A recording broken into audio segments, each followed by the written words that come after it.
Luar biasa. Mungkin itu kata yang cocok untuk menggambarkan manga One Piece chapter 1084, karena banyak hal-hal penting dan mengejutkan yang kita saksikan pada chapter kali ini. One Piece chapter 1084 diberi judul Percobaan Pembunuhan Tenryubito. Judul chapter merujuk kepada para komandan armada besar Mugiwara no Luffy, Donsai dan Leo yang berniat membunuh Tenryubito Saint Carlos atas tindakan penculikan terhadap Putri Shirahoshi. Sebelum memulai dongeng, sebuah puisi untuk kalian semua.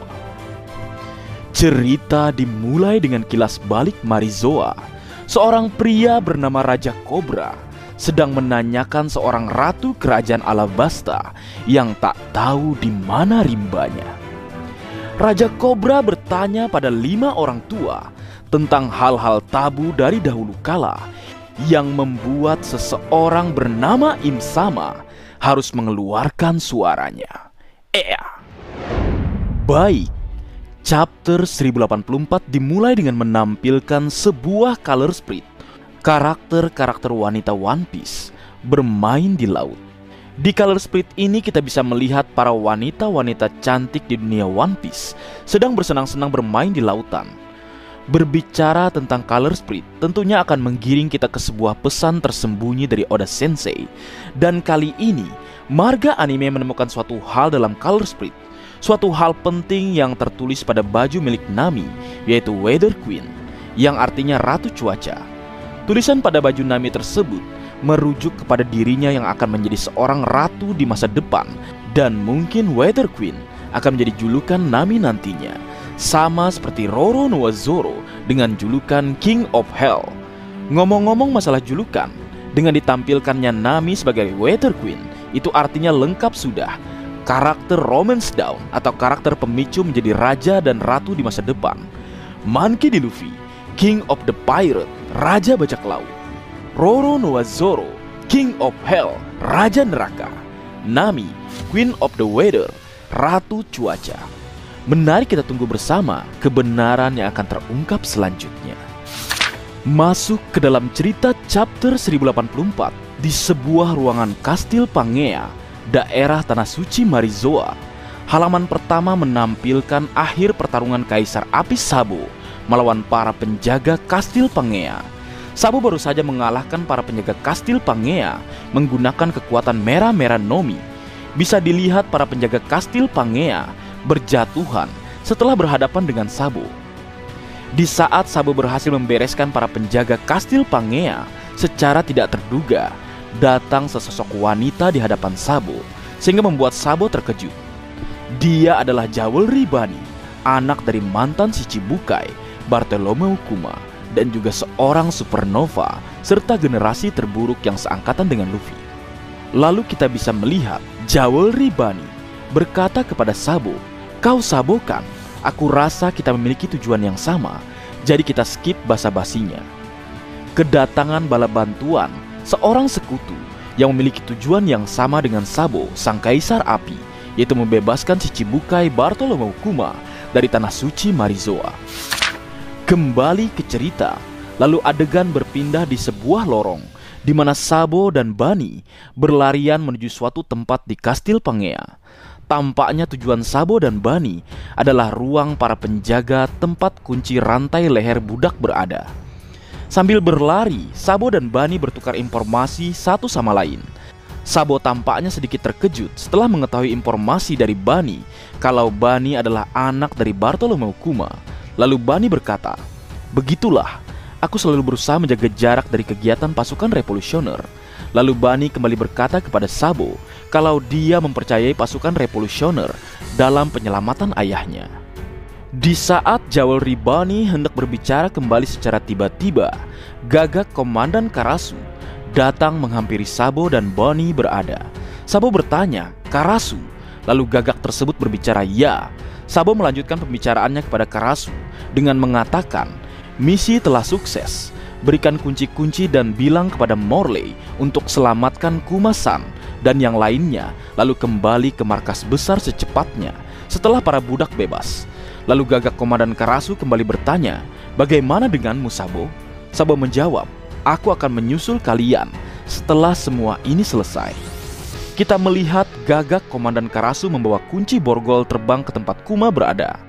Membahas mengenai gagak Komandan Karasu, kita bisa melihat ability dari buah iblis Sosososonomi, di mana Karasu bisa mengendalikan seekor gagak sebagai alat komunikasi jarak jauh. Sungguh kekuatan yang sangat berbahaya. Selain digunakan untuk menciptakan atau memanipulasi asap hitam menjadi beberapa bentuk, asap hitam juga bisa digunakan sebagai alat komunikasi jarak jauh, layaknya Denden Mushi.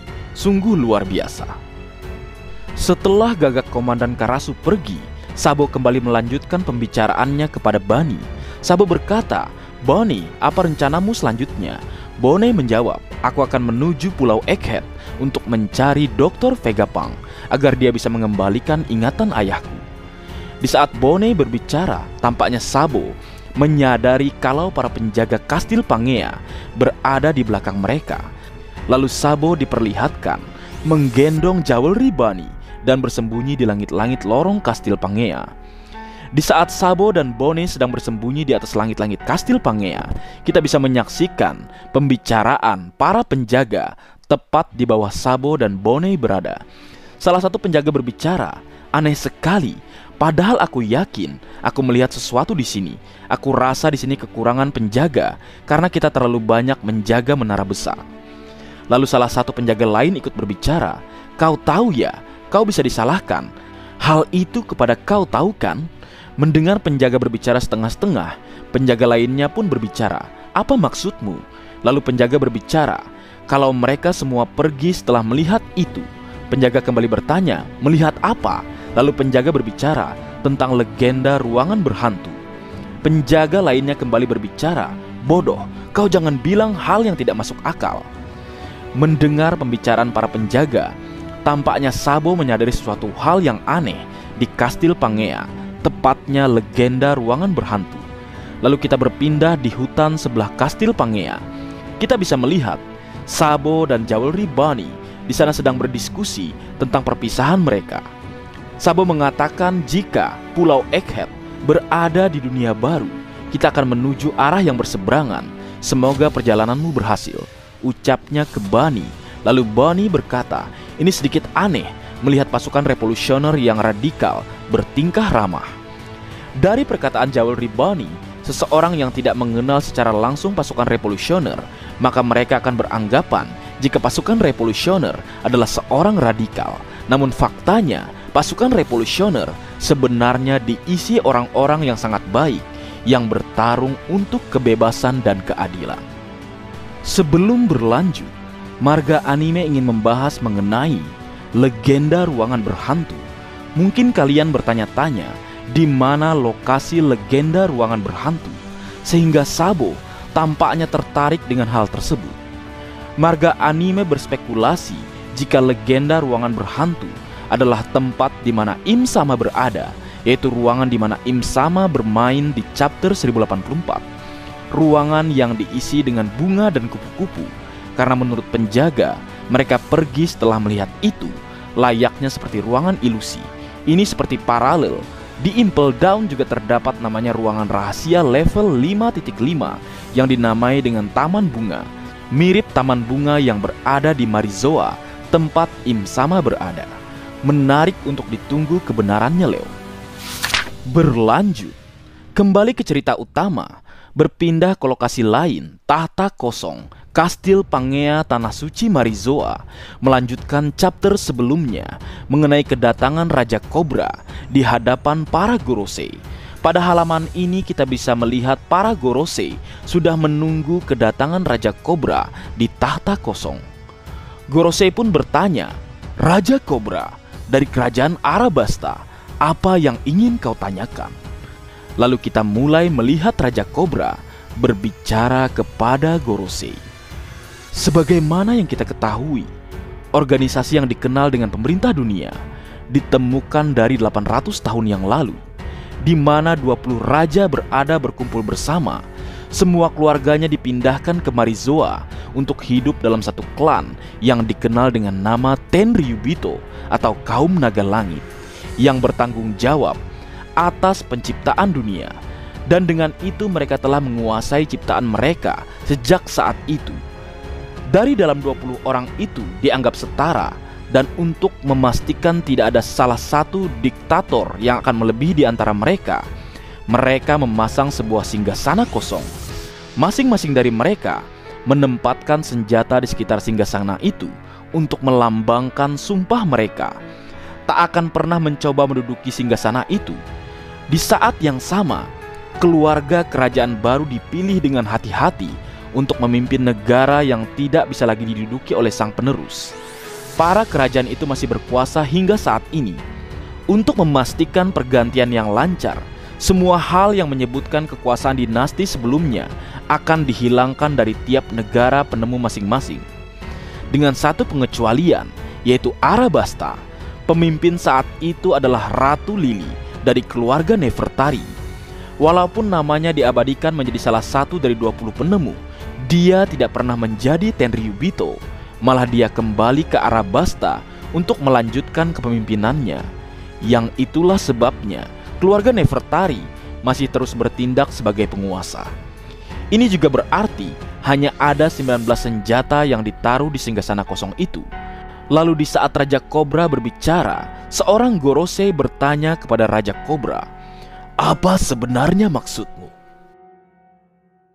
Sebelum berlanjut, marga anime ingin membedah dialog Raja Kobra tentang 20 kerajaan yang melambangkan sumpah mereka dengan menancapkan 19 pedang di tahta kosong.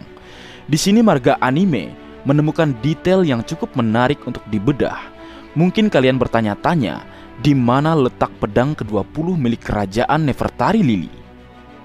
Kita kembali ke chapter 908, di mana pada chapter 908, di sebuah ruangan tempat Im Sama berada, kita bisa melihat sebuah pedang yang menancap di sana. Dan marga anime sangat yakin pedang tersebut milik Nefertari Lili, karena pada chapter 1084, pedang tersebut tidak ada di tempat Im Sama berada. Hal tersebut dikarenakan Im Sama membawa pedang itu untuk digunakan untuk membunuh Raja Kobra atas pengkhianatan yang dilakukan oleh Ratu Lili. Karena kita tahu pada chapter 908, para Gorosei mengatakan jika keluarga Nefertari telah mengkhianati mereka, pemerintah dunia. Bagaimana menurut kalian, Leo? Apakah kalian juga berpikir pedang di ruangan Im Sama pada chapter 908 adalah milik Ratu Nefertari Lili? Berlanjut ke cerita, melanjutkan pembicaraan Raja Kobra.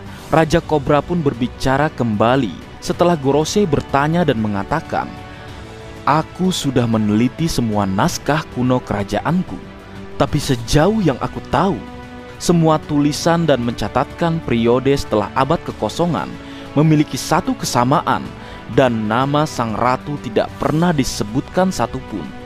Tampaknya Ratu Lili tidak pernah berhasil sampai ke Arabasta, dan beban pemimpin negara jatuh pada saudara laki-lakinya. Apa kalian punya catatan akan bagaimana nasib Lili?" ucap Raja Kobra. Lalu Gorosei Saturn menjawab pertanyaan Raja Kobra, dan adegan dipindahkan ke sebuah ruangan tempat Im Sama berada, di mana terdapat sebuah deden musi yang terhubung secara langsung. Pembicaraan antara Gorosei dan Raja Kobra. Kita bisa melihat denden musi tersebut berbicara melalui perkataan Gorosei Saturn yang berkata, 800 tahun adalah waktu yang sangat lama. Memang benar kalau dari 20 keluarga, garis Nefertari tidak bergerak atau tidak ada di sini. Namun diyakini jika sang ratu kembali ke negaranya setelah keputusan itu. Maaf, tapi sayangnya detail soal tujuan dan perjalanannya telah hilang dalam sejarah. Kami sama sekali tidak tahu, ucap Gorosei Saturn. Lalu kita ditampilkan ekspresi Raja Kobra yang tahu jika Gorosei tidak akan menjelaskan mengenai hilangnya Ratu Lili, sehingga kita menyaksikan Raja Kobra kembali bertanya kepada Gorosei tentang suatu hal yang lebih besar. Hal yang sebenarnya tidak perlu dibahas atau tidak boleh dibahas dengan pemerintah dunia, khususnya para Gorosei. Raja Kobra bertanya, "Kalau begitu, apa arti dari inisial D Lalu kita bisa menyaksikan raut wajah dari para Gorosei langsung berubah setelah Raja Kobra membahas mengenai inisial D. Salah satu Gorosei yang memiliki pedang bertanya, "Kenapa kau bertanya?" Lalu Raja Kobra menjelaskan dengan mengatakan, "Kenyataannya ada sebuah surat pendek ditulis oleh sang ratu, telah diwariskan turun-temurun dari berbagai generasi." Dari penjelasan Raja Kobra tentang Ratu Lili tidak pernah sampai ke Arabasta, membuat marga anime berpikir atau kembali berpikir jika Ratu Lili telah dibunuh di saat dia menolak bergabung dengan pemerintah dunia. Hal tersebut diperkuat dengan pernyataan Gorosei yang beranggapan kerajaan Nefertari adalah pengkhianat. Dan mungkinkah alasan Ratu Lili menolak bergabung dengan pemerintah dunia karena dia tahu jika tahta kosong sebenarnya dikuasai oleh seorang penguasa, yaitu Im Sama. Sehingga Ratu Lili menolak bergabung dengan pemerintah dunia karena kesepakatan awal mereka tentang tidak ada yang menjadi penguasa di antara 20 kerajaan yang telah dikhianati, sehingga Ratu Lili memilih tidak jadi bergabung dengan pemerintah dunia. Itulah kenapa Raja Kobra bertanya kepada para Gorosei tentang inisial D, karena kemungkinan kerajaan Nefertari atau Ratu Lili juga memiliki tekad D, sehingga dia tidak mau bawahan Im Sama yang menguasai dunia. Berlanjut ke cerita selanjutnya, berpindah ke lokasi lain, alun-alun Kastil Pangea, kita bisa melihat mantan si Chibukai, Bartolomeu Kuma, telah berhasil menangkap Putri Shirahoshi dan merantai tubuhnya atas perintah Tenryubito Saint Carlos, sang bangke. Melihat Putri Shirahoshi yang berteriak kesakitan meminta tolong membuat Saint Carlos tampaknya cukup senang karena telah berhasil menangkap seorang putri duyung raksasa. Saint Carlos pun berkata, "Kira-kira kau makan apa? Aku akan arak kau keliling kota setiap hari. Dan kalau kau melawan, kau akan sangat menderita," ucapnya. Lalu panel menampilkan adegan Putri Shirahoshi yang menangis meminta tolong agar seseorang menolong dirinya. Melihat Putri Shirahoshi yang menangis kesakitan, kita bisa melihat para pangeran dari kerajaan lain ikut khawatir tentang Shirahoshi karena para pangeran dan raja dari kerajaan Ryugu berada di menara pertemuan tempat Rebeiri berada. Lalu para pangeran dari kerajaan lain pun kabur karena tidak mau mendapat masalah dengan seorang Tenryubito. Lalu di saat Shirahoshi menangis kesakitan, kakak Shirahoshi, Pangeran Fukaboshi, mendengar adiknya tertangkap lalu berniat menyerang Saint Carlos. Pangeran Fukaboshi pun berkata, "Ayo kita pulang Shirahoshi," dan tidak pernah kembali ke tempat busuk ini. Dan para pangeran Fukaboshi, Ryuboshi dan Manboshi bersiap menyerang Saint Carlos dengan mengatakan, "Dasar Tenryubito brengsek." Lalu tampaknya Saint Carlos juga memerintahkan Kuma untuk menyerang pangeran kerajaan Ryugu. Lalu kita ditampilkan dengan adegan Kuma menggunakan beam menyerang para pangeran kerajaan Ryugu sehingga terjadi ledakan besar. Di saat Kuma menyerang para pangeran, Pangeran Fukaboshi berkata kepada Kuma, "Kau sungguh menyedihkan melihat betapa jauhnya kau telah jatuh. Tapi kami tidak akan berhenti sekarang. Ayo Ryoboshi dan Manboshi." Lalu kita bisa melihat para pangeran bersiap untuk menyerang Saint Carlos kembali. Melihat para pangeran kerajaan Ryugu akan menyerang dirinya, Saint Carlos kembali memerintahkan Kuma dan berkata, "Habisi mereka, Kuma. Siapa peduli mereka dari keluarga kerajaan? Tak akan ada yang mengeluh kalau kita suap mereka dengan uang. Lagi pula mereka itu cuma ikan," ucapnya. Lalu panel berpindah memperlihatkan komandan armada besar Mugiwara no Luffy, yaitu Donsai dan Leo, tampaknya akan ikut campur untuk membebaskan Putri Shirahoshi. Donsai pun berkata kepada seorang Tenryubito, Don Quixote Myosgard, dengan mengatakan, apakah dia boleh menyerang Saint Carlos. Lalu Tenryubito, Don Quixote Myosgard berkata, "Silahkan, aku akan bertanggung jawab." Lalu kita bisa menyaksikan Tenryubito, Don Quixote Myosgard menghalangi para pangeran untuk menyerang Saint Carlos. Myosgard pun berkata kepada Pangeran Fukaboshi, "Kalau anggota kerajaan sepertimu harus tetap sopan, pangeran bodoh," ucapnya. Tampaknya Don Quixote Myosgard menghalangi Pangeran Fukaboshi karena itu akan berdampak pada kerajaan Ryugu. Don Quixote Myosgard menyuruh Pangeran Fukaboshi untuk menyerahkan urusan tersebut kepada Donsai dan Leo sebagai seorang bajak laut. Lalu adegan berpindah dan menampilkan adegan di mana Komandan Donsai dan Komandan Leo dari atas langit mengambil ancang-ancang untuk menyerang Saint Carlos menggunakan serangan terkuat miliknya. Bisa disaksikan raut wajah emosional Donsai dan Leo yang sangat marah terhadap Saint Carlos. Kita bisa menyaksikan para pangeran kerajaan lain yang berteriak, "Jangan melakukan hal itu karena dia seorang Tenryubito." Tanpa pikir panjang, kita bisa melihat armada besar Mugiwara no Luffy, Donsai dan Leo menyerang Tenryubito Saint Carlos menggunakan serangan Tail Hammer dan Drill Dragon Nail, sebuah serangan pembelah benua dilancarkan tepat di atas tengkorak Saint Carlos yang menyebabkan tubuh Saint Carlos menancap ke tanah, mengalami patah tulang dan luka yang sangat parah hingga Saint Carlos tidak berbentuk lagi. Atas penyerangan tersebut bisa disaksikan para pangeran dari kerajaan lain ketakutan dan mengatakan kalau Donsai dan Leo telah melakukan percobaan pembunuhan terhadap Tenryubito sehingga mereka akan mati. Seorang admiral akan datang ke sini sehingga kericuhan besar pun terjadi. Sebelum berlanjut, Marga Anime sedikit membahas mengenai dialog Akainu pada chapter 1054 tentang Don Quixote Myosgard yang melindungi para penjahat, sehingga Kasatria Suci Tanah Suci Marizoa ikut menangani masalah ini. Dalam chapter 1084 terjawab sudah jika Don Quixote Myosgard yang bertanggung jawab atas penyerangan Saint Carlos yang dilakukan oleh armada besar Mugiwara no Luffy, Donsai dan Leo. Karena tindakan mereka, Kasatria Dewa Marizoa akhirnya bergerak. Ngomong-ngomong masalah armada besar, dalam chapter 800 disebutkan dalam dialog narator jika mereka, para komandan akan tumbuh masing-masing dan mungkin suatu hari nanti mereka akan membuat sendiri rekor atau sejarah. Kalau kita tahu, Donsai dan Leo baru saja membuat rekor atau sejarah penyerangan terhadap Tenryubito sehingga Kasatria Dewa ikut serta di dalamnya. Di sini Marga Anime justru ikut khawatir dengan nasib Donsai dan Leo. Apakah dia juga diadili atau mereka justru mampu kabur dari Tanah Suci Marizoa? Menarik untuk ditunggu. Tapi aku tetap yakin Leo, mereka pasti kabur. Mereka adalah anak buah dari kapten tercinta kita. Bosnya aja nonjok Tenryubito, anak buahnya ya harus lebih lagi dong.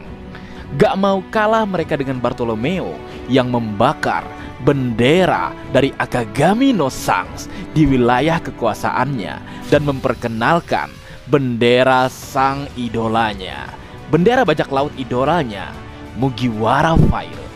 Ngeri. Berlanjut, di saat Donsai dan Leo berhasil menyerang Saint Carlos, tampaknya Kuma bersiap menyerang mereka menggunakan serangan laser beam. Namun siapa sangka, secara tidak terduga, Komandan Morley yang sebelumnya bertarung melawan Admiral Green Bull secara tiba-tiba datang dari bawah tanah lalu memeluk Kuma dan mengatakan, "Berhenti membuli Kuma-chan. Kau tidak perlu mendengar perintah siapapun lagi, oke? Ayo kita pulang," ucapnya. Kita bisa menyaksikan semua orang terkejut melihat kedatangan Morley di alun-alun Kastil Pangea. Lalu kita ditampilkan dengan adegan Morley bersiap meninggalkan lokasi. Namun sebelum itu, Gagak Komandan Karasu datang menghampiri Morley dan mengatakan jika dia datang memberikan kunci dari Sabo untuk Kuma. Lalu Morley mengajak mereka semua untuk turun ke dasar tanah dan meninggalkan Marizoa. Lalu kita bisa menyaksikan Kuma telah meninggalkan Kastil Pangea. Di sisi lain, kita juga melihat Saint Roswal, ayah dari Saint Carlos, berbicara tentang tubuh anaknya yang babak belur tak berbentuk.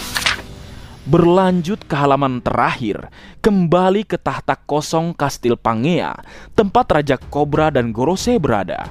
Kita bisa melihat sekaligus menyaksikan kehadiran Im Sama di tahta kosong. Lalu para Gorosei menyambut kedatangan Im Sama dan mengatakan, "Imu yang agung." Cobra masih di sini, lalu kita ditampilkan ekspresi terkejut sekaligus takut dari Raja Cobra yang tidak percaya dengan apa yang dia lihat. Lalu Im Sama berkata, "Lily." Lalu panel menampilkan Im Sama duduk di tahta kosong Kastil Pangea sebagai seorang raja. Lalu chapter 1084 ditutup dengan mengatakan, tanpa keraguan langsung duduk di atas singgasana. Chapter ditutup dengan banyak tanda tanya, siapa Im Sama sebenarnya dan kenapa dia menyebut nama Lily ketika di hadapan Raja Cobra.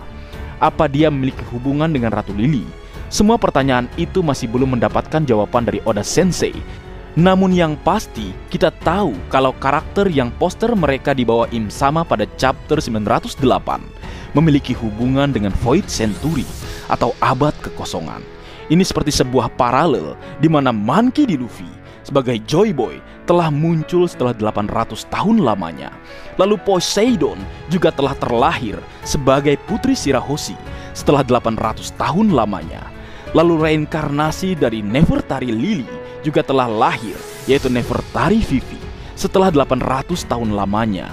Dan terdapat satu poster lagi, seseorang yang dibawa Im Sama, yaitu poster buronan milik Kurohige alias Marshal D. Teach, seseorang penyandang Namadi yang kemungkinan juga memiliki ikatan dengan 800 tahun yang lalu.